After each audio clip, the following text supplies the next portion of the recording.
please concentrate on this object I have in my hand, Professor? Wristwatch, leather band, brass, not gold. Old, worn down, but it's full of meaning. Oh, it wasn't yours originally, was it?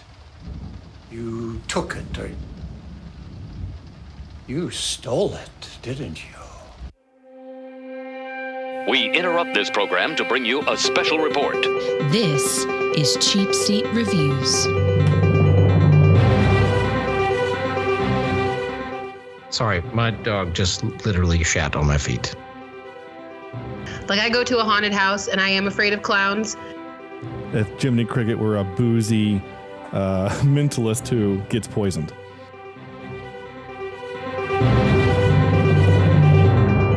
Hello, and thank you for listening to Cheapseat Reviews, the podcast that explores the Hollywood film industry for the greater good. The greater good. Yeah, there you go. No, that's a pretty good Bradley Cooper. I like it. That's pretty close.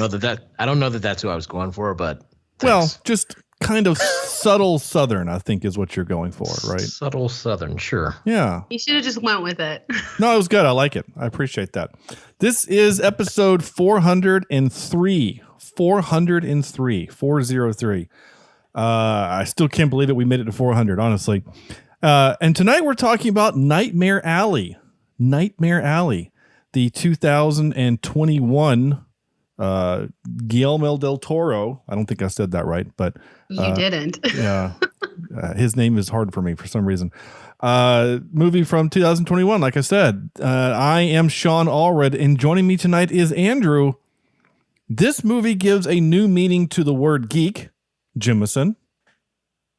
Yeah, I used to call people geeks. I think I was called a geek at one point. And I think I learned in fourth grade what it actually meant.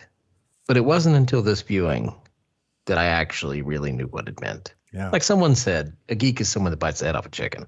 But I thought, yeah, okay. I saw it in my head kind of cartoon-like, but actually seeing somebody do it, I'm not about that life. That's fair. Again, no more Sam. Not no more Sam. Just no Sam this week. No, he's still on the show. He's just done. No, Dead. We didn't. He hasn't been fired. No, just no Sam this week. Still on his vacation. Making her Cheapseat Reviews debut is Carrie. For a movie called Nightmare Alley, there wasn't a whole lot of nightmares or alleys from the Dick Tales podcast. Hey guys, what's up? Yeah, I want to say I don't really have anything to say about your alley comment, but back to the geek thing, I also didn't know what that meant. I looked it up. Like I looked up geek carnival just like, is that really what geek means? It kind of blew my mind watching this movie. Yeah. It's so we all learned something. We did. We all did learn something. So Carrie, thank you so much for coming on the show. We're very excited to have you. Yeah, thanks for having me. I'm really excited. This is only my second guest spot, so this is a big deal for all of us, I think. Oh, it's definitely a big deal for us. I am a fan of your show. It is very fun and informative, and yeah. Informative how? Informative of basically. So your show, why don't you just take a couple of seconds here and just kind of tell people what your show is so that we'll have a little bit of context throughout the podcast. Okay, got it. My show is called Dick Tales. It's sex, dating, and all the things. It initially was me and my best friend, and now it's just me and whatever guest I have on talking about our dating lives, essentially. We were both single on the apps, struggling to figure out what the hell's going on because you meet a lot of weirdos. So we have a lot of dating horror stories, some good stories, but I usually keep those to myself. I like to just kind of sprinkle them in every once in a while so people know there are good guys out there.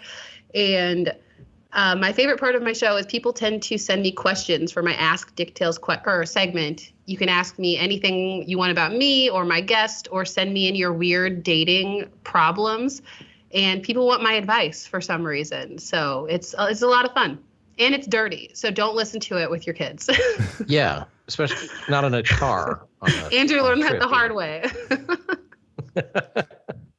So what I say is it's an informative show, is that if you are in the dating world right now in 2022, it's kind of good information. As a dude who's been married for 15 years, it's kind of hard for me to relate to what you're going through, Carrie. But your misery is my entertainment, I guess. I'm so glad that you love it. Yeah, it's a lot of dick pics. That's the biggest thing. If you want you want to know what it's like to be dating in 2022, you get a lot of unnecessary dick pics. Which I think is like your most recent episode. This talks about that, right? Yeah, my most recent episode is called "To All the Men, Please Stop Sending Dick Pics. Nobody Wants Them." Yeah, I don't know if I were dating in today's world, if that's the first thing I would like. I don't get it. I don't get it either. So when you're on the apps, you can't really send them. All the apps that I'm on two. I'm on Tinder and Hinge. And as far as I know, you can't send a picture on any of those apps unless it's like what's the gay app? Grindr. Grindr you can. It's almost exclusively dick pics on Grindr. Well, that kind of makes sense for that one. Yeah, it does. Okay. But Tinder and Hinge, you can't send pictures. So as soon as I give somebody my phone number or my Snapchat, I have to brace myself because I'm probably going to get a dick pic, and I usually do. And I posted something about that on Twitter yesterday or 2 days ago, and then I was actually messaging Sean about this episode and coming on, and I was looking in my DMs, and I had 5 dick pics, and they're like, "Oh, I hear you rate dicks." I'm like, "No, that's not what my show is. Please don't send them to me." Pictures and videos, actually. If you guys want me to share it in our chat here. No, that's okay. It's perfectly fine. We'll take your word for it. Yeah. All right, if you're sure. Yeah, if no. it relates to the film in any way, maybe, but I think we're good.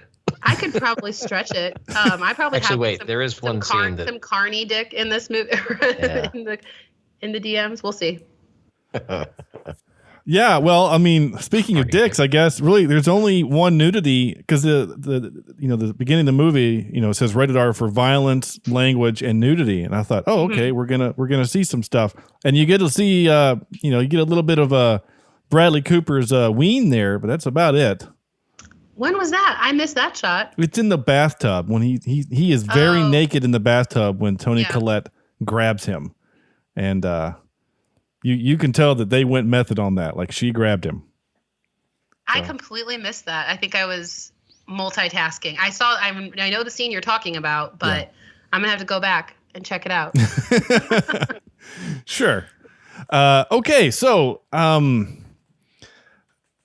yes. So, like I said, 2021's Nightmare Alley. And this movie was intriguing to me, mainly because of the director, Del Toro. I'll just save my embarrassment and just say that.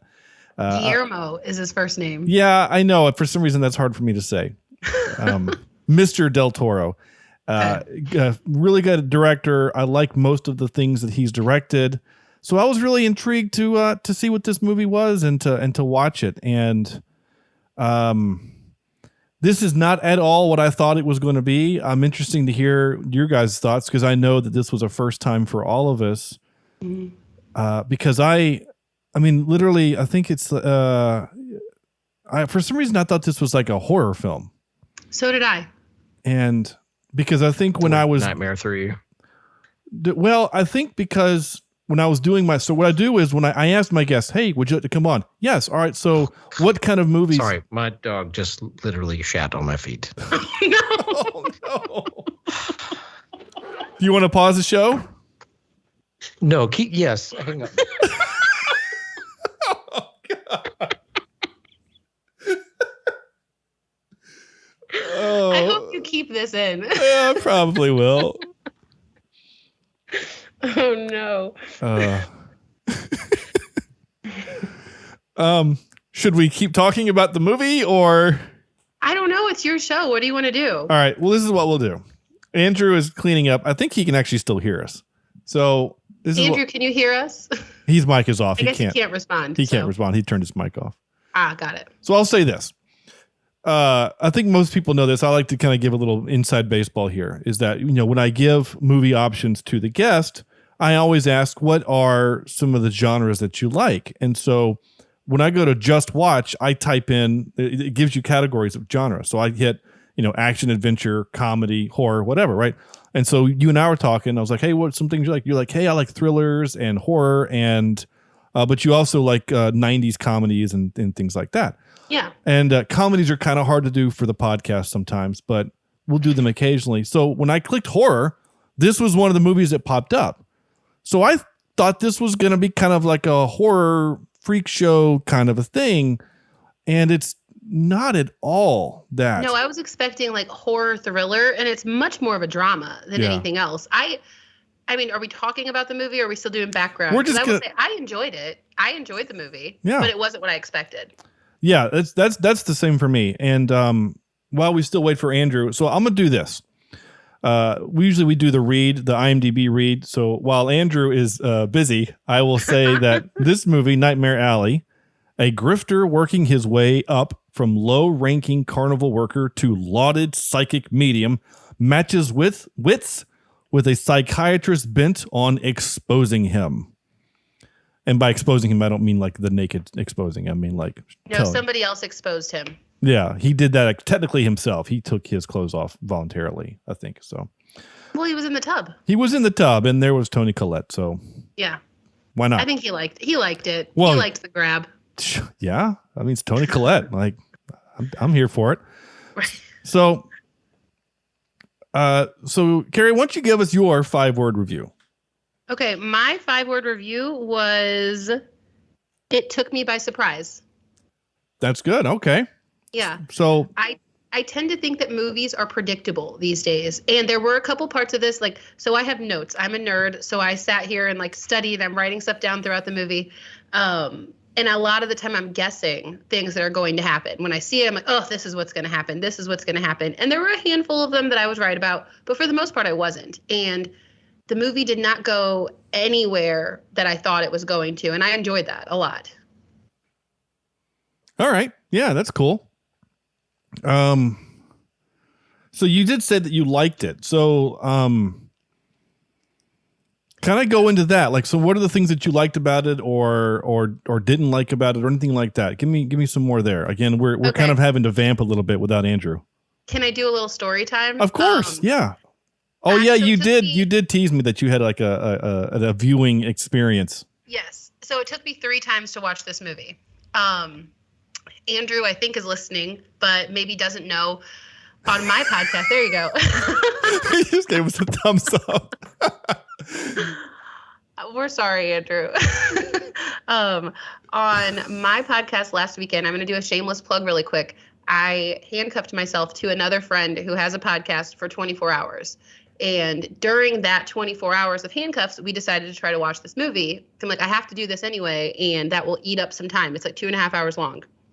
So I tried to watch it with Colin from Trash Panda Podcast, and he hated it. Like, 1 minute into the movie, and he absolutely hated it. Is bitching about the whole thing. He hates Guillermo del Toro.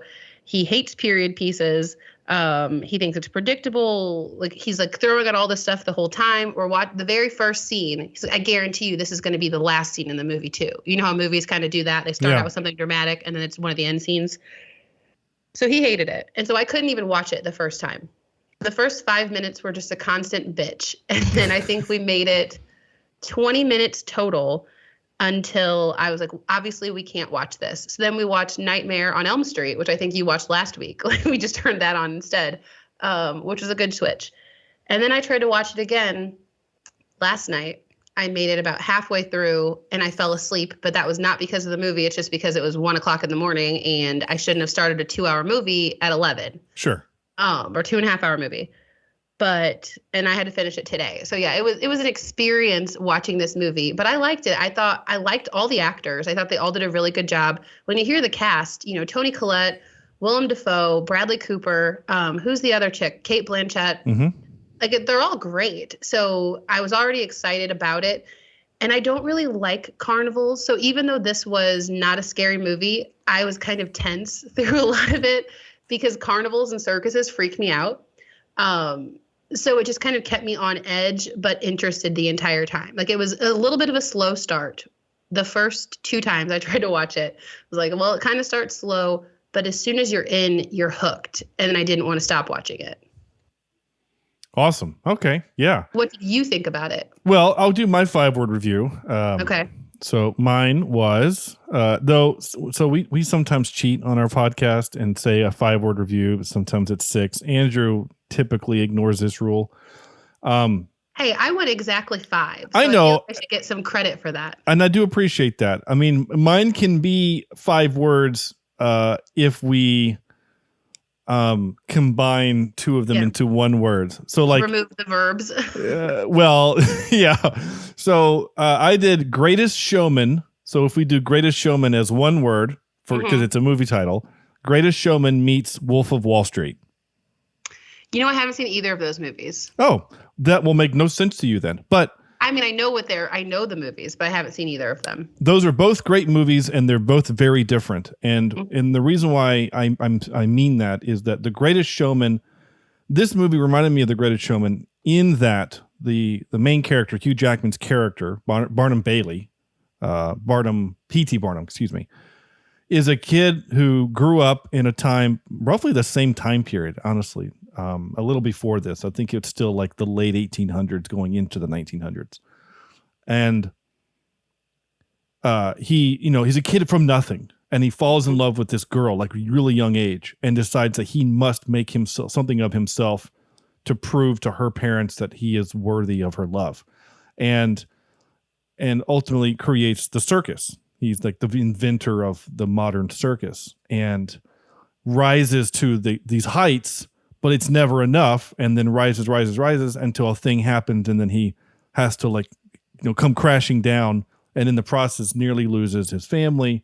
But it's a happy movie. He rebounds, and then it's happy, right? So that's kind of where the parallels end with this movie.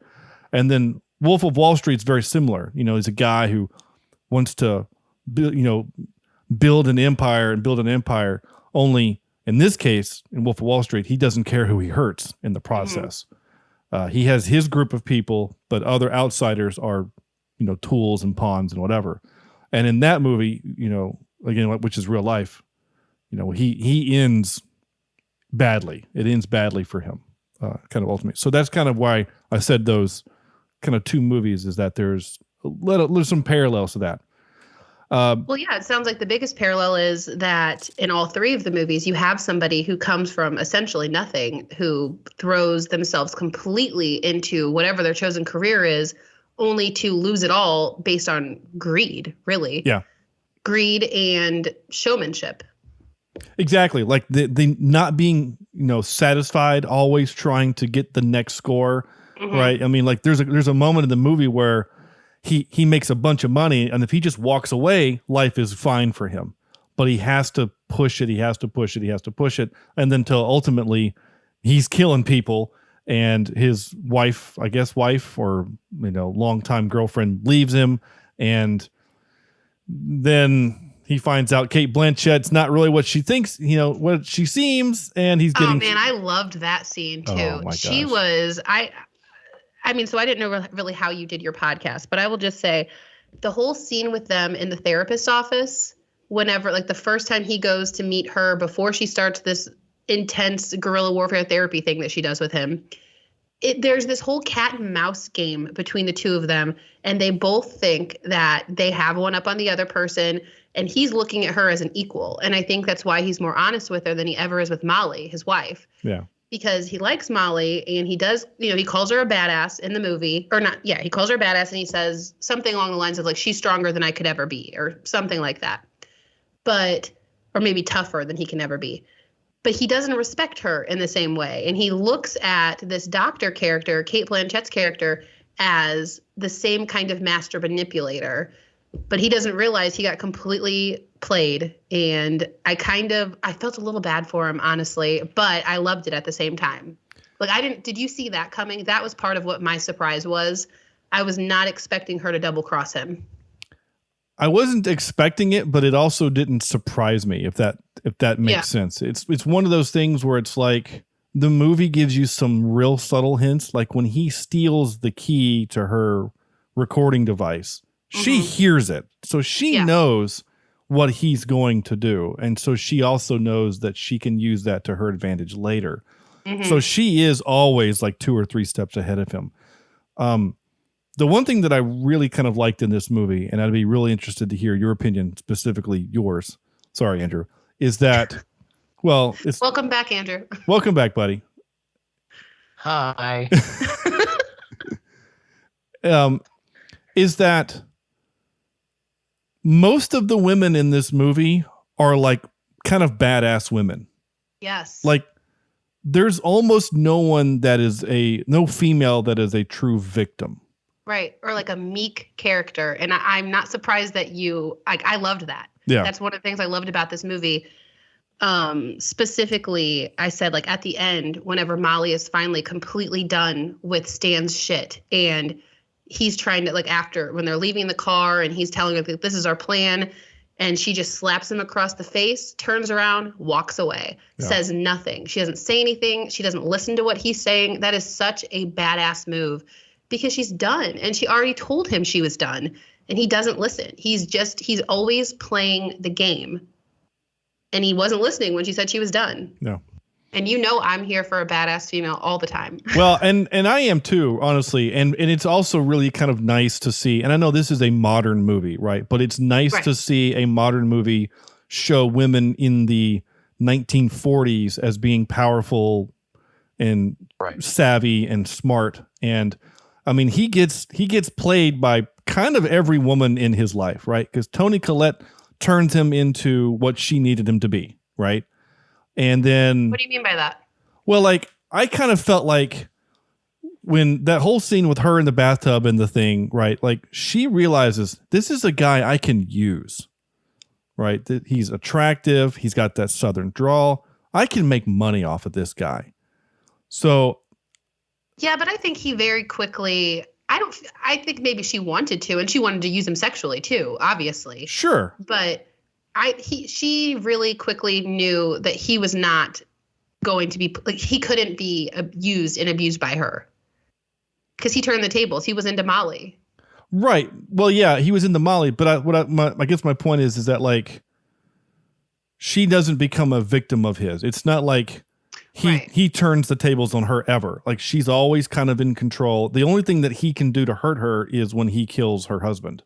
Right. No, I think it was more that she is a very knowledgeable woman, and to really be a carny, you see a lot. All of these people are master manipulators. So I felt like everybody was kind of at his level, and he wasn't expecting that. He's used to being at the top of this master manipulation, and he wasn't through any of this movie. Yeah. He thought he was. Yeah, the only time he really had a leg up on anyone was like the sheriff.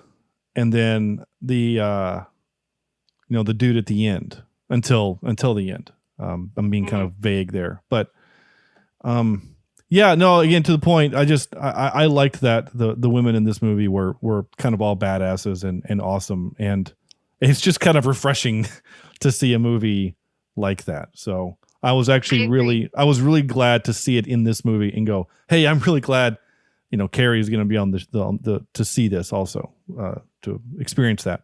Andrew, what is your 5-word review? Okay. Sorry, I'm having to power through the smell of this room. Everything is clean now, but there's a linger. You know what I'm talking about? Yeah. Anyway, okay.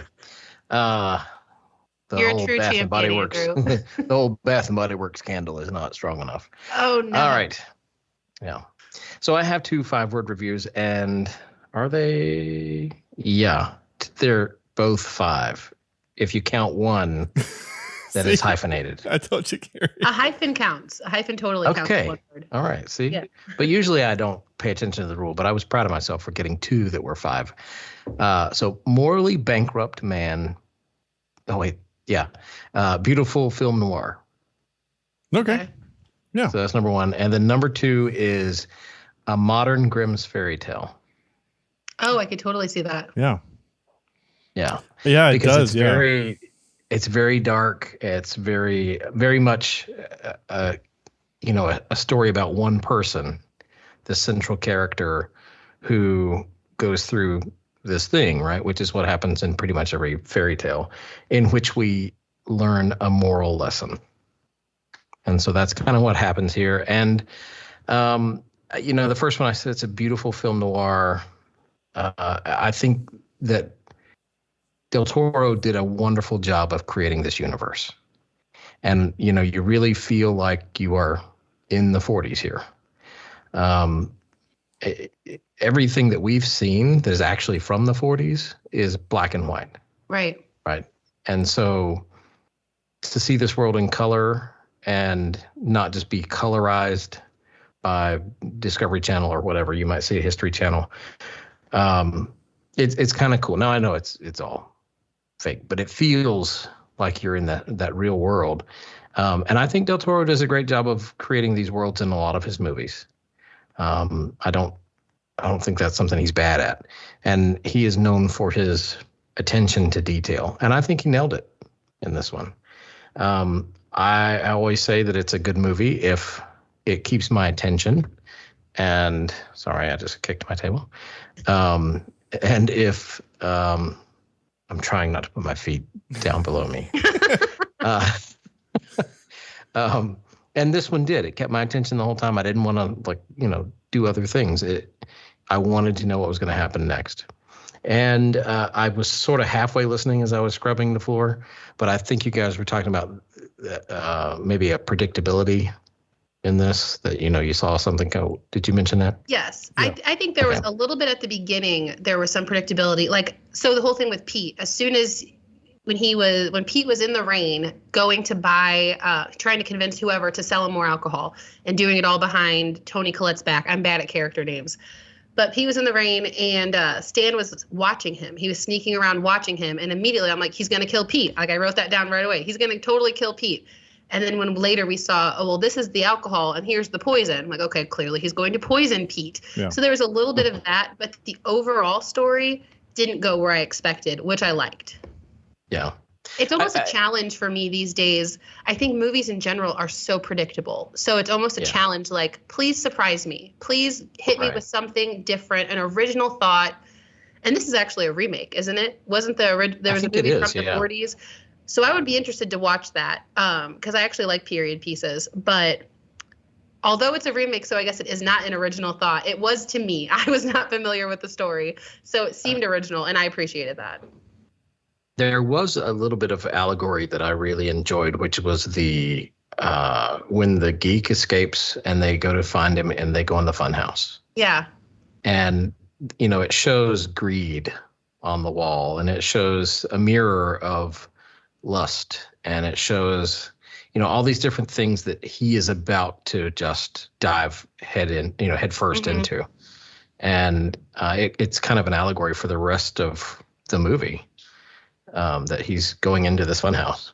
That's a good way to put it, because I was taken by the funhouse scene too, mostly because at first I almost thought it was a hazing thing. I missed the geek running away, and I just saw him be like, come on, we have to go, we have to chase him. And I thought that they were all just screwing with the new guy, just trying to get him in this funhouse. But yeah, they all had the 7 deadly sins all over the wall. And it was a very creepy funhouse too. It got me thinking, have either of you ever been in a funhouse by yourself? Because that sounds terrifying. So that would be my nightmare. So some of our listeners know this. I worked for a local theme park here for a handful of years. And during the Halloween season, we turned the park from Carowinds into Scarowinds. And we had... they're called mazes, which is the wrong name for them. They're basically, because it's a path you follow. It's not like you're having to find your way out. You just follow a path. So it's a fun house. And about 4 or 5 of them are permanent structures that are built all the time. They're just closed off to the public. So working in the entertainment and the tech field, there was going into Scarowinds, sometimes I would have to go and help set up some of those things, build some props, or set up some lights or speakers or whatever. And I helped build one. The one that I helped build was called Defects, as in DEEFEX, but as in defective toys. And this whole thing was like a defective toy, factory. And we got this, when I say a pallet, someone had died and had donated these baby dolls. So I'm talking when I say baby dolls, everything you can think of, there was a pallet. I'm talking 500 baby dolls came wrapped in a pallet.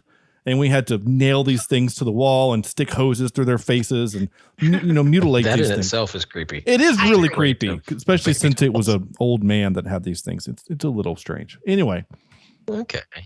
but to your point, Carrie, so there were 2 mazes or fun houses that kind of as a hazing for the new guy, we had to walk through when the system was off. You just have to walk through them with no flashlight, just experience them. One was Why no flashlight? it's just part of the experience of it because when everything is on, you can Traumatize you. Oh yeah, it is. It's definitely to scare you. Or maybe you had just your flashlight because otherwise you wouldn't see anything. You'd crash into things. So we did Last Laugh, which is a clown theme, horror, whatever.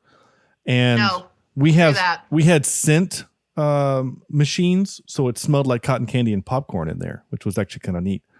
But that one's a little weird. But the one that really got me was one called Slaughterhouse, where it's a slaughterhouse, and there's a scene where or there's a part where you walk kind of across a bridge and you look down, and there's a mannequin. It's not it doesn't move, but it's a mannequin holding a butcher's knife, and there's all these dead pigs and whatever. And I swear to God, when I walked through it, that thing moved. And when I saw that, I started to run. And the guys were like, there goes one. And then I hear the next guy behind me go, oh shit. And then he starts running. So I'm like, yeah, So I have done that. It is your brain can play some fun tricks on you. Oh yeah. Oh yeah, I have an overactive imagination, so I don't need to be in a situation like that. Yeah. Like I go to a haunted house and I am afraid of clowns, and they always realize that, so they chase me, or follow me through it, and whisper my name, and yeah, no, thank you. Yeah, I mean, the only rule is that they can't touch you, But a lot of these places do. They still do. Well, they're not. I should say my park. We weren't allowed to, and. Everyone I've been to has been you can't touch, but I walk with my hands up like this, like in front of me. Yeah. And if someone does, I'm like, I will hit you. And I don't want to hit you. Yeah, it's a reaction. Reflex, I will hit you. Don't touch me. Yeah. Yeah. Don't touch me and stay out of my face. Exactly. Yeah. The short version of this story is I did see a kid knock over one of our, she was called we had some of the monsters in the park were tandems, right? So like one person, she would dressed up like a statue, and then the tandem scare was a guy with a chainsaw. So like you're staring at this woman looking like an angel statue, and so you're staring at her, and then you don't see the guy with the chainsaw come up behind you. He rips open the chainsaw, you run away screaming. Like that's the bit. So she's leaving to go take her break, so I'm escorting her, and some kid pushes her down, and I grabbed the kid. I physically grabbed him by the arm and pulled him over here. And in that moment, I thought, I'm getting fired today because I grabbed a park guest. And I took, I called the cops. The cops came over. They kicked him out. It was a thing. But I didn't lose my job. I was honestly surprised. But anyway, not the point. The point is that this movie, Nightmare. Before we go back to the movie, can I say something about haunted houses? Yeah, please. Have you guys seen the places in California where I can't even remember what it's called. I know there's a place you have to sign a waiver. Like you have to sign a legal document to go, and you're essentially signing away 24 hours for them to do whatever they want. They can bury you alive. They can cover you in cockroaches. They can have people grab you. And I mean, you could be waterboarded. It's this entire torture chamber experience. There's a wait list of like 50,000 people if you want to do it. And I just don't know. God. Why do all these people want that? Yeah, I don't think so. No. And I would be the person, even if I could be excited, like when I watch a scary movie, it's usually my idea and I'm excited. I'm like, guys, let's do this. Let's watch this movie. It's so scary. And then I am also the person hiding behind my pillow. Like, why did you make me watch this movie? Right afterwards. So I would be in that haunted house just living instant regret. Like, I don't think I would ever get over that if that was something, because you're telling them, you are agreeing to letting them do whatever they want to you for 24 hours. Yeah. Yeah. And it can be, like torture scenes, simulation of rape. Like they won't rape you, but they could talk about it. Like they could act like they're going to. And why would anybody do this? The part that my brain goes to is not just why would you sign up for that, but who the hell wants that job? Yeah, really. Just people, you know what I'm saying? People Like that are that might really even be into weirder. BDSM. like the people that worked at our the people that worked at our park in the monster roles. So like there was lots of different types of monsters. I mean, I had friends, they just like to dress up in weird makeup and then just walk around and whatever. Like, and that was fine. The people that really drove me crazy, because there's a couple of rules at the park. You can actually get a bracelet that you wear that says, "Don't scare me." Right? Like, maybe you want to go to the park for the fun of it. Maybe you want to go ride the roller coasters at night, but you don't want someone coming up and like following you like what you experienced. Because they can do that. They can follow you. They just can't touch you. But you can have a bracelet that says, you shouldn't. Then why would you go? Why are you going to a haunted house to say, "But don't scare me"?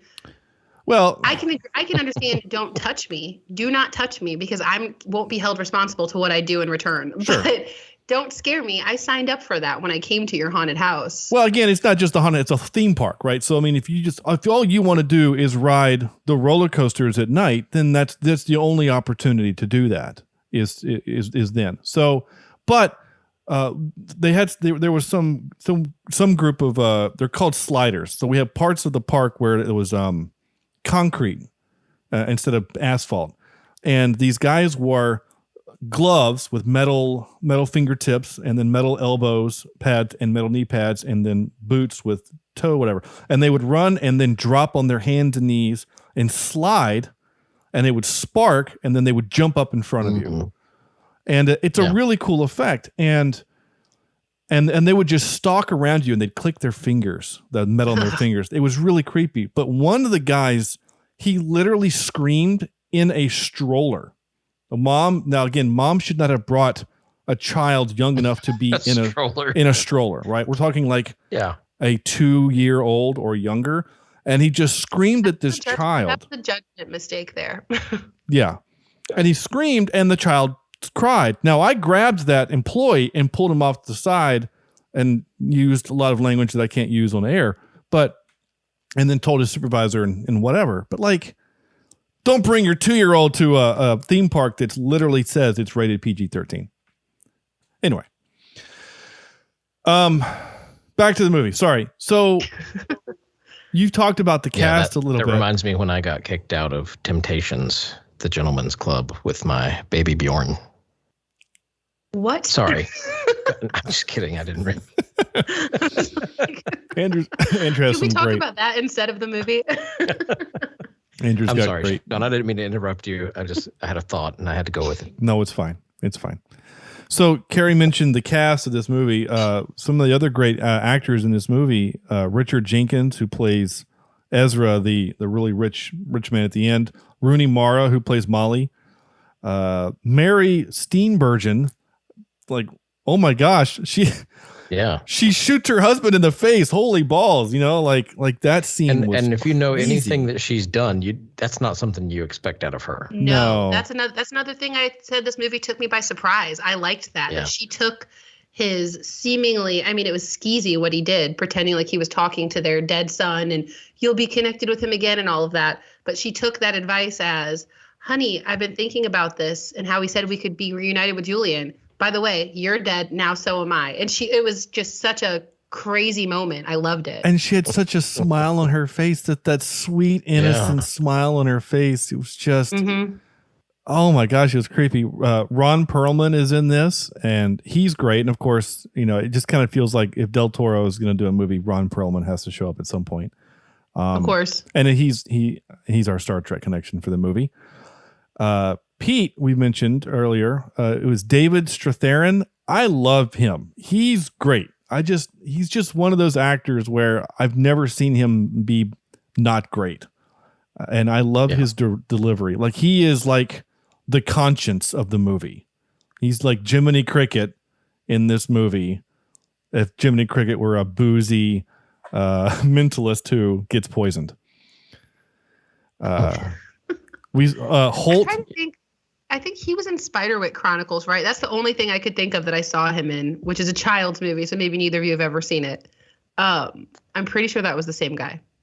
It could be. I'll find out. But what else have I seen him in? Well, we know him from Sneakers. He's the blind guy from Sneakers. Yeah, but there's something else. Maybe it's the Godzilla movies. Yeah, he's Godzilla King in of Monsters. Yeah, he's in that. He's in a couple of the Bourne movies, Bourne 2 or 3, I think. He has such a calming voice. He does seem like the voice of reason at all times. That's where I know him. I know him from The Darkest Hour, and he played President Roosevelt. Okay. Yeah, he is in the Spiderwick did very well. Chronicles. Yeah, you were right about that. He is in that. Nice. He's in Lincoln. I mean, he's great. I just really, again, yeah, Darkest Hour. He is the voice of President Roosevelt. Yeah. But I love him from Sneakers. So any chance I get to make reference to Sneakers, I'm going to. And then also we got to see Holt McCallany again. We saw him in Bullet. the he was Bullet in that heist movie. Yeah, Wrath of Man. Excuse me, Wrath of Man. I never can remember the name of that one. Yeah, Wrath of Man with Jason Statham and a bunch of other people. Yeah. Yeah. That wasn't too long ago. Yeah, it was just a few weeks ago. So, and then Tim Blake Nelson at the end. I didn't expect that at all. That was kind of a cool. Tim Blake Nelson was the Carney boss at the very end of the movie who lays things out when you're like, oh, it comes full circle, you know? Mm-hmm. So it's. I love that. The full circle thing I felt was such a fitting ending for this movie. Yeah. Yeah, it was. I mean, so I guess we really haven't said this. Bradley Cooper's character, he is the main character of the movie. He is not a good guy. Not remotely. No, at all. We know that he killed his dad. We don't know who else he killed before the movie, but he killed his dad and burned the house down. Yeah. Can we talk about how he killed his dad too? Because initially we didn't know. We just see him throwing this body into the floorboards and then he sets the house on fire. And when they flash back to it later and his dad is in bed dying, he opens the window, rips the blanket off him, and it's like, I've always hated you, and sits there and just watches him die. It was the most savage thing I've ever seen. Yeah, he watches him die of hypothermia. That's a slow death. I mean. And he enjoyed it. You can see that he just enjoyed it. He just wrapped himself up in that blanket and sat there. And, I mean, if he could have popped popcorn, he would have, you know. Oh, yeah, for sure. You know.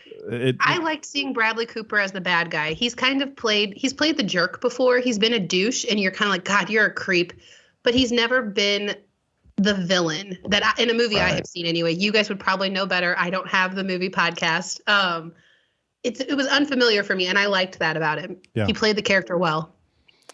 Yeah, he did. The handful of movies that I've seen him in, you're right. He's usually either the anti-hero, like in Guardians of the Galaxy as the voice of Rocket. I mean, he's technically a good guy, but he also is an asshole.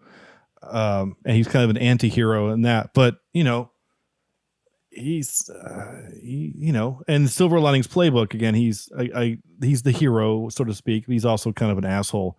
This is he's a bad dude. I mean, he's a bad guy. He's a really bad guy. Takes advantage of people, preys on their hopes and whatever. And yeah, and even when you think he's going to be somewhat decent, like when he meets Molly, you think, well, okay, maybe he'll like actually try to be a decent person here. And no, not at all. Like I said in my 5-word, he's morally bankrupt. Like he has no morals at all, and is okay with breaking whatever, rules or moral logic that he wants. Because he's greedy. He just wants more and more and more. And like I think Sean, you were saying, even when he's comfortable, they have money. Like they're living the life in this luxurious hotel. This guy, what was his name? Ezra at the end was giving him $10,000 per session, which is so much money in general, but especially back in the 40s. Yeah. So much money. He could have walked away at any second, but he just kept pushing it because he has no boundaries at all. That was one of my things. When he promised Ezra that he would try to make his Dory, is that her name, Dory? I think so, yeah. Try to make his his dead lover materialize. He's like, that he will do this. I wrote down, like, how does he think he's going to do this? What's his plan? He's going to get Molly killed is what I honestly thought was going to happen. Yeah. That's how I was expecting the movie to end, was that Ezra would figure everything out and that Molly was going to die right in front of him. Well, yeah, because the movie almost sets it up, right? Like, because when he's kind of giving his confession, you know, you start to find out that Ezra is also a bad man. I mean, he's like, yeah, I've hurt women, and like he's done all this. He's done a lot of really terrible things, and so you start to think, oh, he's gonna hurt. You know, he's gonna hurt her, and he does grab her, and he does backhand her, which sends Cooper into a fit, and he beats him to death, but yeah, so to the ending, to your point, talking about predictability.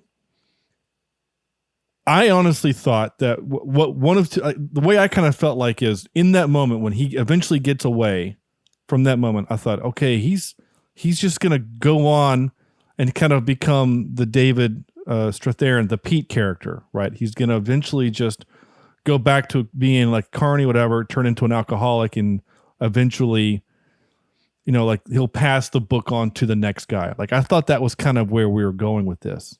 And then when expect him to go back to the carnival or go back in that life? Or, yeah. Because he kind of got to the more high end aspect of the mentalist. Like he wasn't a carny anymore. He's booking private events and booking out ballrooms, Well, yeah. So that's what I'm saying. Like once I realized that once she, then Kate Blanchett, she double crosses him like hardcore. I mean, not just the fact that she shoots him in the ear, right?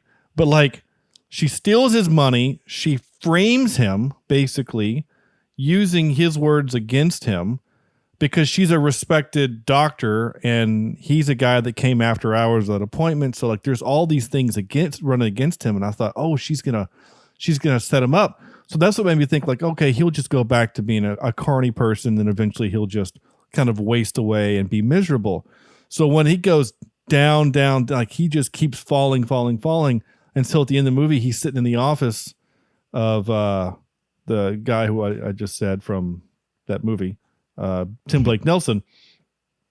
Like when Tim Blake Nelson starts doing the thing that Willem Dafoe explained during the diner scene about how you get a geek, it's like, oh my gosh, like. Yeah. And then we all knew that was coming, right? When that conversation started, it was like, that's what's happening. We all knew that, right? Yeah. As soon as he was like, okay, hold on, have a sit, one carny to another. Right. I got a job, but it's temporary. And it's that callback. Like this movie introduces a thing, then there's a payoff. Introduces a thing, and then there's a payoff.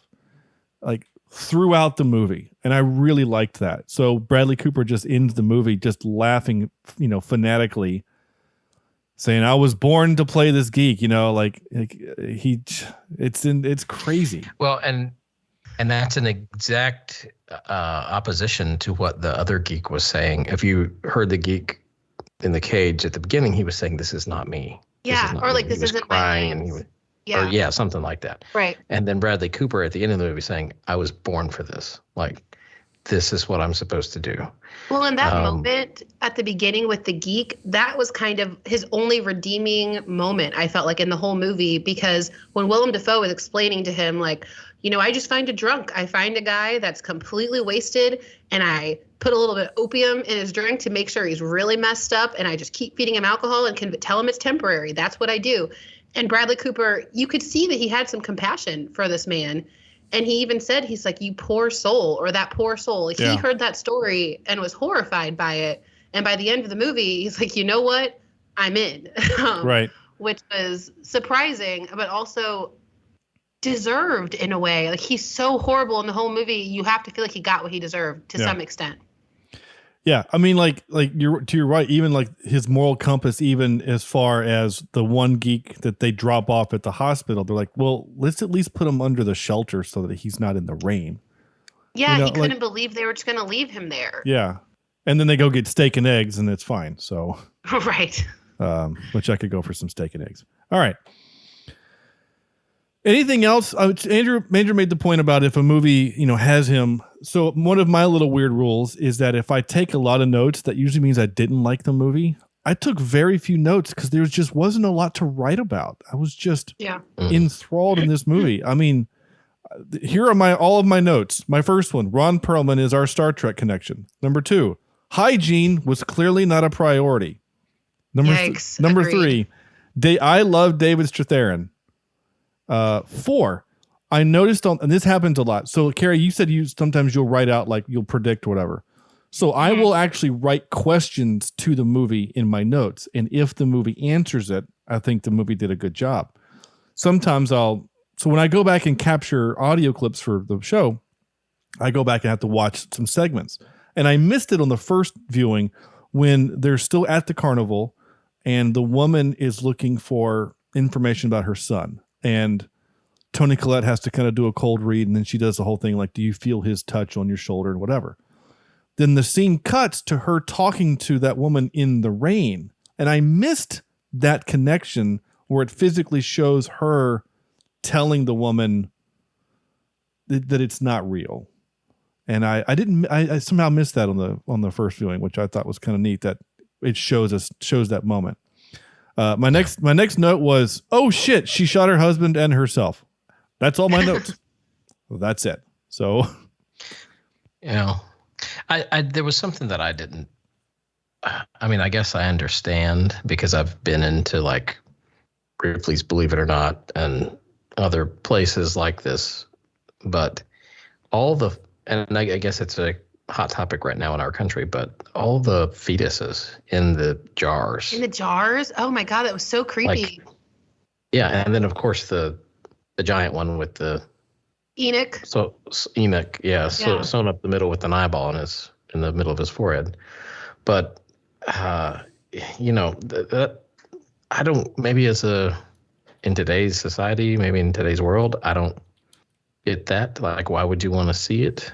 But maybe that was. I just think it's back in the 40s. That was like something odd that people wanted to look at. I don't know. Yeah, well, it is, and you market it as not just fetuses. You market it as, look at these weird creatures I found on my whatever. Like it's all like all of these. Willem Dafoe was really great at the showmanship thing.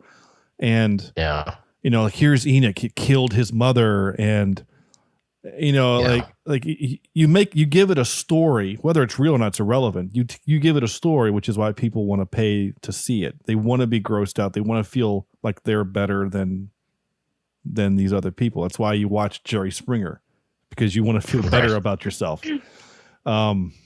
So I know, I see your point, but I just think it's just part of Del Toro's world building.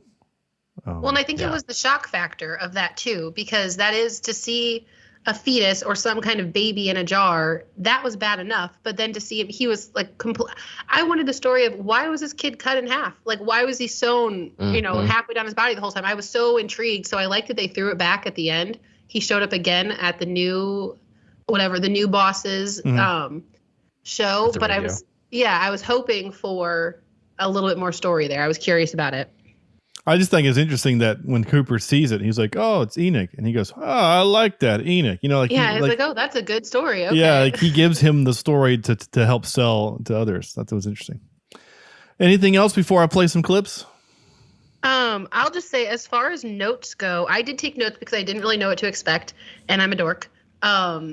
I would never have called myself a geek. I'm certainly a dork, but I'm not. I need to look up what these words mean, apparently, because I was so thrown by geek. But one of my things was I thought there were quotes in the movie that I liked a lot. So one of them was, and it's a total line. I tell you what, Carrie, hang in there. Huh? I'll tell you what. Let me play the clips because some of these might show up, and then if it shows up, then we can talk about it. And if it doesn't, then we'll do that. Is that okay? Yeah. Cool. This was just Ron Perlman. So this, again, usually when I capture clips, I try to find some funny or whatever. This movie is devoid of joy. Let's be real honest. Yeah. If you've not watched this yet and you're listening to this, there is zero joy in this movie. There might be a little bit of humor, but this is a joyless film. So if you're looking for happy, good times, find something else to watch. It's not this one. It's not this one. It's about the struggle and the hustle. All of them are hustling the whole time. So the few clips that I captured, most of them are actually a little bit longer than I usually do. But I think it's mostly because I just really enjoyed the acting, and so I just wanted to listen to it again. So here's Ron Perlman just being really Ron Perlman. All right, we got a storm coming through. I got to load out fast. I'm short a few guys. It's hard work. You get $1, you move on. No mooching around. Savvy? There you go. Savvy. I like that. I like Ron Perlman in all things. I captured this because he's great. He's just great. Shoe flies. Oh, geez, he dead?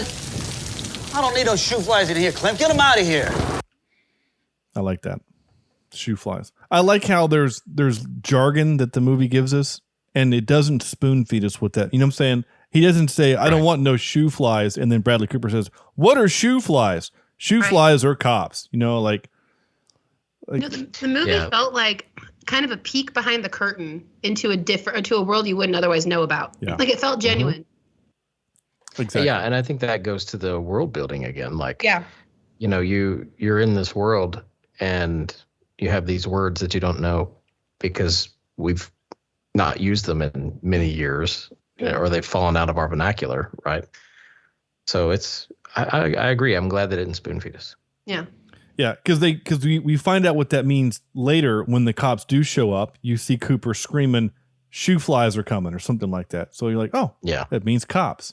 Like the movie doesn't have to spoon feed you stuff. I like that. I like it when directors don't talk down to us as the audience. Agreed. Yeah. Here is, hey, if you're going to say the name of your movie in your movie, I will capture it. Oh, I ain't gonna crap you up. It ain't easy. You gotta pick up a broken drunk, a real alky, a 2-bottle-a-day full seat. Pick him up from where? Nightmare alleys, train tracks, flap houses, you name it. Yeah.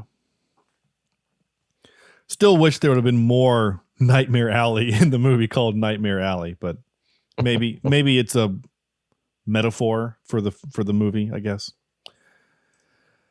Here's David Strathairn. So this is a long clip. I'm sorry, but this is just him being just so gosh darn good. So just tuck in. It's about 30 seconds long. When a man believes his own lies, starts believing that he has the power, he's got shut-eye.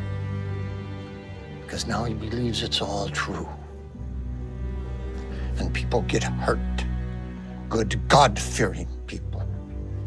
And then you lie. You lie. And when the lies end, there it is. The face of God staring at you straight. No matter where you turn. No man can outrun God, Stan. Yeah, it's great. It's just so well acted and well delivered. And yes, it is kind of telling the rest of the movie what's going to happen. But well, yeah, there's some foreshadowing, but Stan should have listened. Well, of course he should have listened instead of when your mentor is like hitting you with some knowledge, you should pay attention. Yeah, and I'll stand. Well, that goes back to my fairy tale. Like there's you're learning lessons in this. Yeah. Yes. Yeah, your fairy godmother is giving you the lesson you need, and instead you kill her and steal her wand. You know, like that's what he does. I just like this kind of talk. I just like this.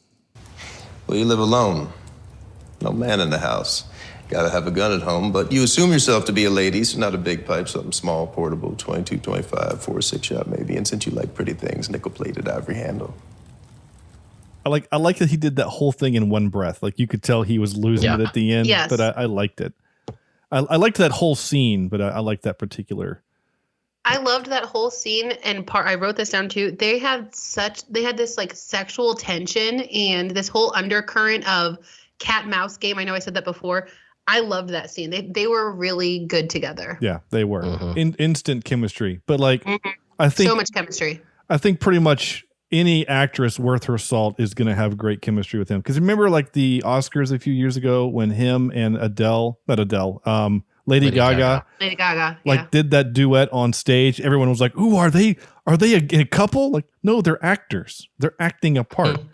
I think they were a couple for a while, weren't they? Like he broke off his engagement or something. I don't think maybe, but not during the Oscars. I thought. Yeah, I thought that was like the thing. There might have been a little something there. Maybe I think something was happening. Little Brad Pitt, Angelina Jolie, Mr. and Mrs. Smith thing happening.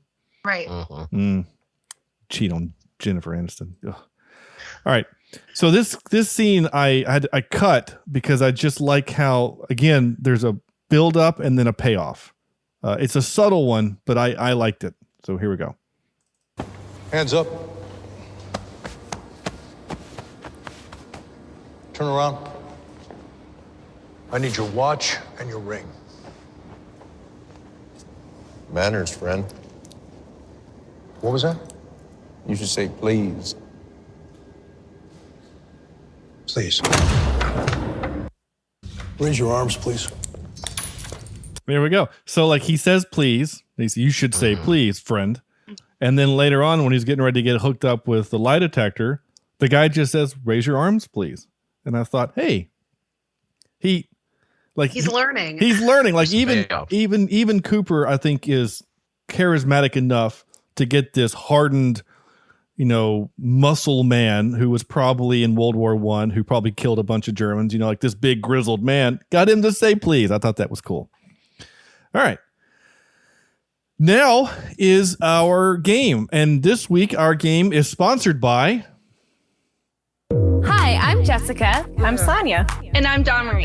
And we are Opinionated Lushes. Like our name says, we drink too much and have an opinion on everything. Once a week, we get together to drink and talk shit. We start our episodes off with a question and a drink word. We usually never stay on topic or wait for the drink word to start drinking. So go ahead, grab a drink, any kind of drink, and get ready to laugh with us and share our drunken opinions. There's a new episode of Opinionated Lushes every Friday on all streaming platforms. An unedited episode Saturday on YouTube. Have a cocktail suggestion? A topic of interest? A good drinking word? Feel free to DM us on Instagram or email us at opinionatedlushes@gmail.com. See you next week. Don't forget your drinks. And your opinions. And now for some more bad news. Ready? Our game is not only sponsored by that podcast, but it's also sponsored by OxyClean carpet cleaner. I'll reach out to them and see if they want to sponsor the show. Yeah. All right. Do you recommend them, Andrew? Oh yeah. You do? You recommend OxyClean? All right. Yeah. And SpotBot. It's great. All right. Okay. So this is the game called Hey, Did You Notice? This is a game where Andrew will ask us some questions about the movie, things that are in the movie, not trivia questions, but did you notice this moment or this thing in the movie? It is a back and forth. Carrie, you will go first. If you get the answer right, you win a point. If you get the answer wrong, I have a chance to steal. Best out of 5 wins the game, though you don't really win anything other than the fact that you get to beat me. Bragging rights. Yeah, exactly. Rights. I'm glad to know the trivia is about the movie because when you sent me the little shout out beforehand, you're like, oh, and we play a trivia game too. I'm like, what? What did I sign up for? Oh, yeah. Yeah. I had no idea. So, okay, good. I can do movie trivia. Yeah. Well, again, it's not really trivia. It's just it's trivial things. Were you paying attention? Yes, basically. Basically, yeah. Okay. All right, Andrew. All right. So Carrie has the first question. And if you don't have an answer, I'll move on to Sean. Okay, bring it. Stan draws 3 tarot cards. The Hanged Man, which was upside down. Mm-hmm. The Lovers, representing an urgent choice. And what other card, or what did it represent? Did it represent despair? The Hanged Man was the one that I was thinking urgent choice, and the Hanged Man that was upside down. I don't remember the first card. Was it despair or destruction? It was something like that. You're so close. I know that I am, but it's not going to happen. I'm a burnout. Go ahead, Sean. The only thing I could think, I thought it was a choice. Like he had to make the card represented a choice, a difficult choice he had to make. No. Okay. That was the second one. It was like his whole life blowing up. It was his whole life blowing up. What was it? The card was the Tower, and it represents downfall. Downfall. Yeah. Okay. So you were right there with the alliteration. Yeah. All right, Sean, this question is yours. What was on the table when Gimbal threatened Stan after being reminded of what he did? Who's Gimbal? So Gimbal is Ezra. Ezra. Mm-hmm. I'm sorry, Ezra Gimbal was his name. Oh yeah. So he's helping Ezra, and now he's reminded Ezra of what the terrible things that he's done. So then he threatens Stan, and there's something on the table. I don't know. Is it and they really stick out. There's 3 of them. I'll tell you that. Oh. I don't know. Delicious jams and jellies. I don't know. Carrie? I was gonna go with a coffee cup. I have no idea what was on the table. What was it? 3 oranges. Oh shit! Yes, there were. Yeah, there was a bowl of 3 oranges. oranges on a tray. Yeah. Yep. All right, no points yet. Carrie, this goes back to you. What is the name of Pete and Zena's rabbit? Hmm.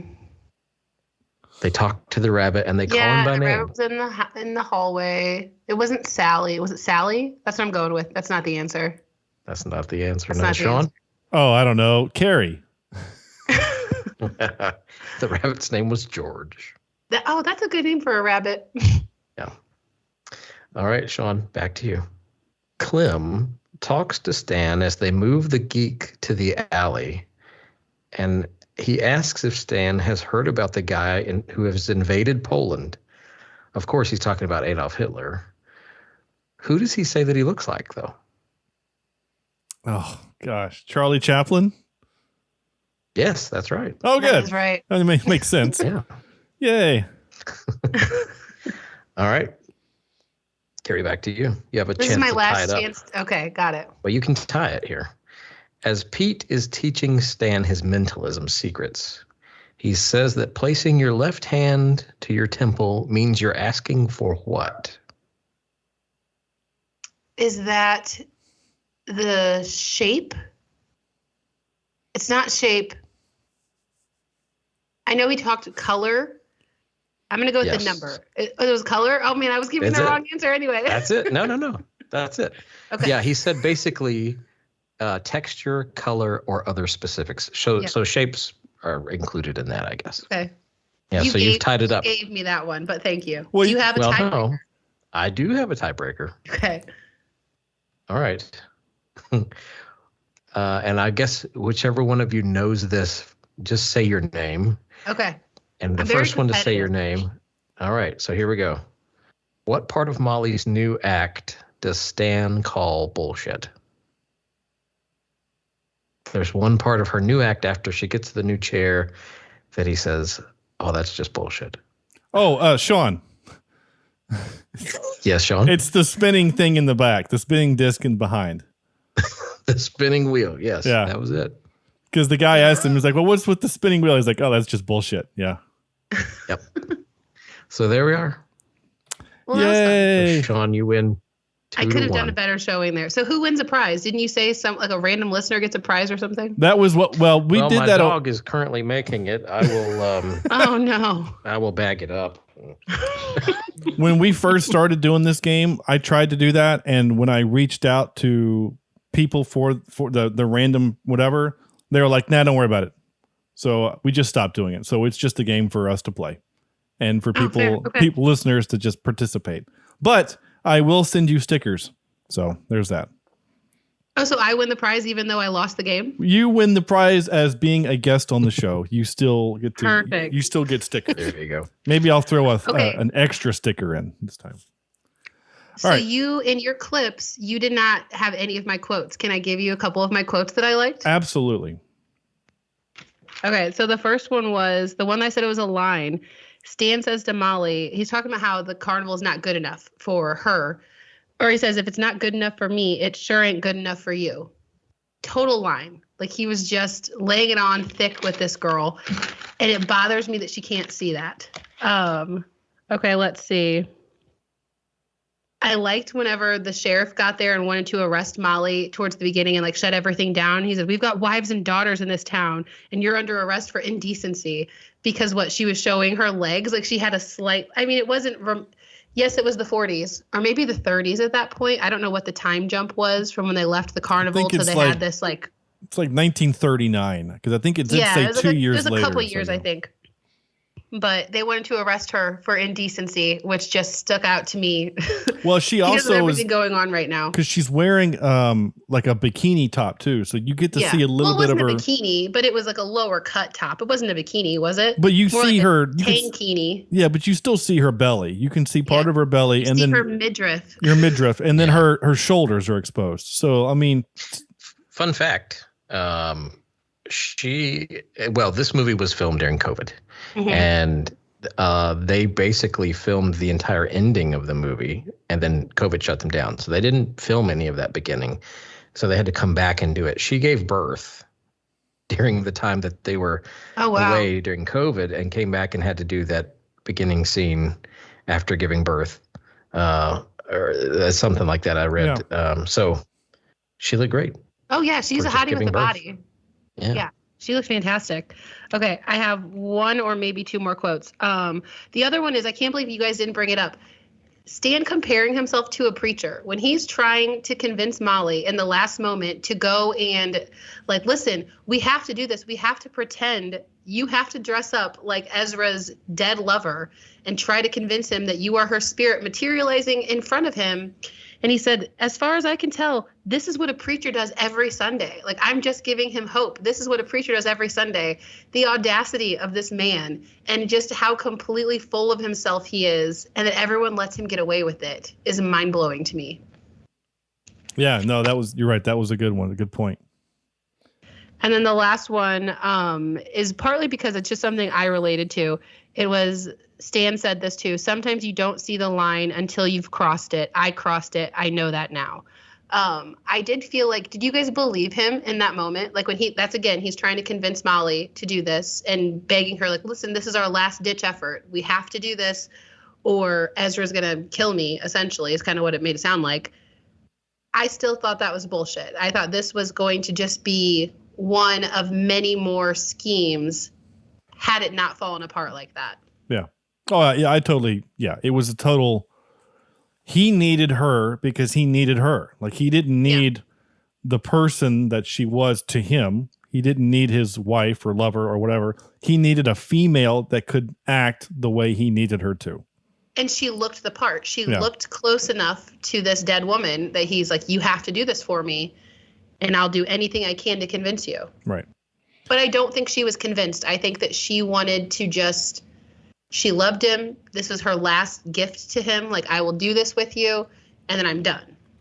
Or maybe that's just my own beliefs sinking in there. I don't know. No, I think your instincts on that are probably pretty accurate. All right. Okay, time for this. Excuse me while I whip this out. This is where we do top 3. This is where we give our top 3 tonight. Our category is movies with carnivals or carnival scenes in them. And Carrie, you go first. I gave all 3? Yeah. Okay, so the first one was the live action Dumbo. Okay. I've never seen the cartoon, actually. And I took my niece and nephew to see the new one, and I was surprised in a good way. Like, I was very moved by it. I loved it. Loved Dumbo. So that was the first one. Then The Notebook, for obvious girl reasons. And I loved that scene of Ryan Gosling hanging from the Ferris wheel, trying to impress the girl, just throwing everything he had at her. That was intense. I'm gonna interrupt you here. So that scene, so I have a little bit of inside knowledge on this.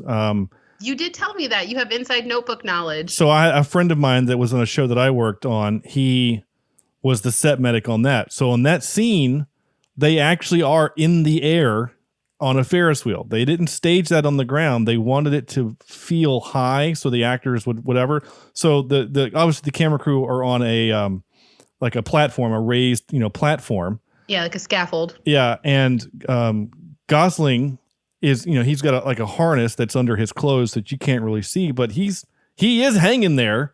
Yeah. By his hand. Now, of course, he lets go and nothing happens, but like he's hanging there, and the sound guy from that movie, that movie, who I also knew, he said, "Yeah, my boom operator wanted no part of that, so we had to use lavaliers the whole time." He's like, "My boom guy wouldn't go up there." And I said, "I don't blame him." Afraid of heights. Yeah, I don't blame him. All right, so you're number 1. My last one is, and these aren't ranked in order, and there's random ones. It's fine. It's Love, Simon. Have you guys seen that movie? No. I've seen that one. It's a newer movie, came out within the last 2 or 3 years, and it's about a closeted gay boy, like a teenage boy. And he's kind of outed, like he has some kind of social media where he's connected with someone and they anonymously are sending each other messages, another high schooler, and another kid finds out and outs him to the whole school. So he has to tell his parents and everybody else, but there's the scene at the end where he basically says, meet me at the carnival. He puts it all out there on a podcast to this guy. He doesn't know who he is. He's been trying to figure it out the whole movie, who he's been talking to, because so far he's the only one that's outed in school and everyone's making fun of him. So he puts this like love declaration out there and says, meet me. I'll sit at the top of the Ferris wheel for however long. Meet me on the Ferris wheel. And it's a really sweet moment. It's a sweet movie. Cool. All right. Yeah. Nice. I go next, and my 3 are The Greatest Showman, Big Fish, which is interesting that Tim Burton would also do. He would do Big Fish and Dumbo, little carnival stuff there. And this is partially from my wife, but I actually did like the movie, and that's Water for Elephants. With your Robert Pattinson. That's another one I haven't seen. I haven't seen any of those movies. I do have the book Water for Elephants because I plan to read the book and then watch the movie, but I've done neither. Sure. Well, so my wife read the book and then watched the movie, and she said that the movie is actually really close to the book. There's a few, obviously some Hollywood stuff that they have to do, but Reese Witherspoon, Robert Pattinson, and Christoph Waltz is the bad guy, and he is such a good bad guy in that movie. So yeah, check it out. Water for Elephants, Big Fish, Greatest Showman. Andrew. Okay. I had The Greatest Showman as a honorable mention. And then number 3, I had Shazam. All right. I haven't seen that yet. That's like one of the few DC movies I haven't seen. Good one. You would like this one. Yeah, I know. Movies, but you would like this one. I know. We should just put it on the podcast to force me to watch it. Yeah. Number 2, I have Big with Tom Hanks. Oh, yeah. Yeah. That's a good one. It is. And then number 1, I have Batman Returns. Which one is Returns? Are Carnival. Yeah. The bad guys. The one with the penguin and Catwoman. Oh, okay. Yeah, they are at a carnival. Yeah. Or the carnival shows up, right. to attack them. Yeah. That's good. I like it. There we go. Cool. We had a few people on Twitter. I was super late in getting this out because we were having power issues at the house about 30 minutes to an hour before recording, so I didn't get a chance to get on Twitter. So Ryan at the Ryan Sabold said, "Freaks Dumbo, and I remember Big Fish being good. Was it? I kind of think it doesn't hold up. Also, Ewan McGregor stars, so yeah, I'll say us." All right. That was a lot. Okay. Yeah. No, Big Fish is great. You should go watch Big Fish if you haven't seen it. Also, Heather Sachs at Dork of All Dorks. That's a cool Twitter handle. Says Freaks, the 1932 version, Carnival of Souls, 1962, and The Elephant Man, 1980. And that's it. That's just those 2 people. Nice. And that's okay. Time for this. Yeah. Wait, what's supposed to happen? This is where we give the movie a score from 0 to 10. 0 to 10. And Andrew goes first in this particular scenario. Well, IMDb puts it at a 7, just a solid 7, 7.0. I enjoyed the movie. I thought that, like I said, it kept my attention. I thought the world building was great. I thought the acting was wonderful from everybody, as we've mentioned. There's just, the rewatchability. I don't know that I would want to watch it again right away. Like maybe a couple of years from now, if it's on, or I don't know. I might want to watch it again. That's the only factor. It's just like you said, it's not very, there's no joy. So you have to kind of be in the mood. You got to be in your feels to watch this one. So I'm going to give it a 7.5. out of 10. All right. Oops. Carrie. I also went 7.5. I actually wrote down 7 to 8 out of 10. But I felt the same way. Like, I don't think I'd rewatch this movie. I don't know if you were listening to this part, Andrew, when you had your dog horribleness, but I tried 3 times to watch this. I was into it the whole time. There were other factors going on. So I don't think I'd watch it again. There is no joy. I really enjoyed the acting. I enjoyed the cinematography. Like, when you were saying he built the world, every time we would go into like the doctor's office, or I was really interested in what Ezra did, because like, what is he doing? But that whole set, everything they had, it was beautiful. And it was so there was so much attention to detail. Mm-hmm. So they did a good job, but I don't feel like I need to watch this movie again. So I'd give it like a solid 7.5. All right. That sounds good. Yeah, I too liked this movie. I all the things you guys have said, I will echo. The only other thing I will say that none of us have said yet is that the score to this movie is really good. The music is really beautiful, and it never gets in the way. Like, it's just something it almost just feels like it's just part of the set, just always there to create some tension, or it's just real subtle. And I mean, this is not a soundtrack I'm going to go out and put on my phone, but definitely not. Unless I just want to make myself feel sad for some reason, but it's not something you're going to walk away whistling, though. No, definitely not. Well, but then again, there have been other great soundtracks that you don't like. I'm not going to go out and whistle Dune, but it's a great piece of music. It's the same thing. Like, this is very, atonal, and just a lot of just long chords and things like that. But it's good. It's a good score. It helps set the tone of the entire movie. It honestly. really does. It really does. That is exactly correct. But to make the math a little bit easier for us, I'm going to give this movie a 7.6, just because that makes the math a little bit better. And that puts this movie at a 7.53 repeating, which I think is a good score. You know what else has that exact same score is Grosse Point Blank. Fun fact. Yeah. Fun fact. Yeah. So 7.53 repeating. I would watch Grosse Point Blank again before I watch this, though. Yeah, that movie has definitely much more rewatchability to it.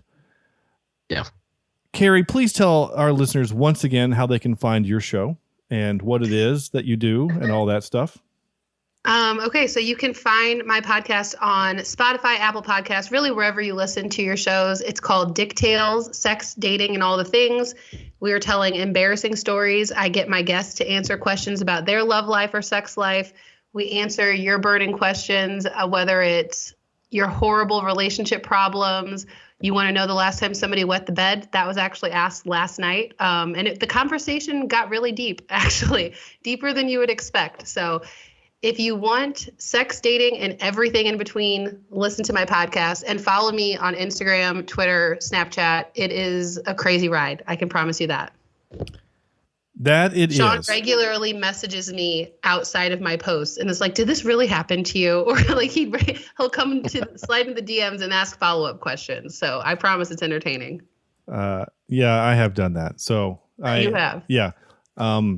Also, nice big PSA out there. Don't send dick pics to people on the internet. Let's just make that a big thing we should stop doing. Well, I shouldn't say we. That men should stop doing. Anthony Weiner. Yes. Yeah. No, we don't like it. If a girl wants to see your dick, she will ask you. Yeah. Put it that way. Yeah. And even then, your dick is weird looking. Just don't do it. Anyway, that's my PSA. Now, if you're Sam, though, you send your wife dick pics on a regular basis. That is true. I was not prepared for that. Shit. By the way, I've been sending Kimberly dick pics. There you go. That was Sam. It's just he showed up. He just called in to say that. By the way, I've been sending Kimberly dick pics. Yeah, and I'm not going to add context to that at all. I'm going to leave it just like that. Okay. Sam sounds like a fun guy. He is. He really is. Okay. That's it. That's our show. My gosh, thank you all so much for listening. Carrie, this has been an absolute blast and an absolute pleasure having you on. I am so glad that we were able to get this worked out, and thank you for adjusting your schedule as Andrew came home from Niagara Falls and whatnot. So very much appreciate that. No problem. Thanks for having me on. I had a blast. Good. And maybe next time we'll do this. We'll pick a more fun or happy movie to watch. Something with a little joy in it. But in the meantime, go to our website, cheapseatreviews.libsyn.com. There you can find links to all of our other social media platforms that we're on: Facebook, Twitter, Instagram. I do occasionally post stuff on Instagram, but I really don't very much. I'm just not good at it. I still haven't figured out how to leverage an audio format podcast on an image formatted social media. Maybe Carrie can help me out. Her podcast on your stories, yes, you do it on your stories. Your Instagram game is high, and mine is very low. Geek, well, thank you. Geek level low is where ours is. Oh no! Please leave us a review on iTunes or Google Play or Spotify. Spotify is also a really great place to leave us reviews. We really appreciate that. If you leave us a review, I will read it on air like I did last week. We don't have any since then, or I would read it. But leave us a review. I will read it on air. It's so awesome that people do that. I really appreciate it. So go listen to our all episodes. Go listen to episode 400. We had such a good time. It was a really good episode. Episode 400. 10 people on at one time. It was amazing. Next week, I'm so very excited to announce. Next week, we are watching... I got to find it. We are watching Lethal Weapon with... Darren from Nostalgia Cast. We're doing the original 1987 Lethal Weapon. Very excited. I haven't watched that movie in 15 years. So I'm I'm looking forward to it. I can't remember the last time I saw that movie. Yeah. Looking forward. Very excited. That's it. That's the show. Thank you all so much for listening. And on behalf of Carrie and Andrew and Sam, this is Sean saying thank you also. Oh, and Andrew's dog, mind you, Andrew's dog gets a credit in the show. This is Sean saying thank you all so much for listening, and we'll see you next week. This is Cheapseat Reviews.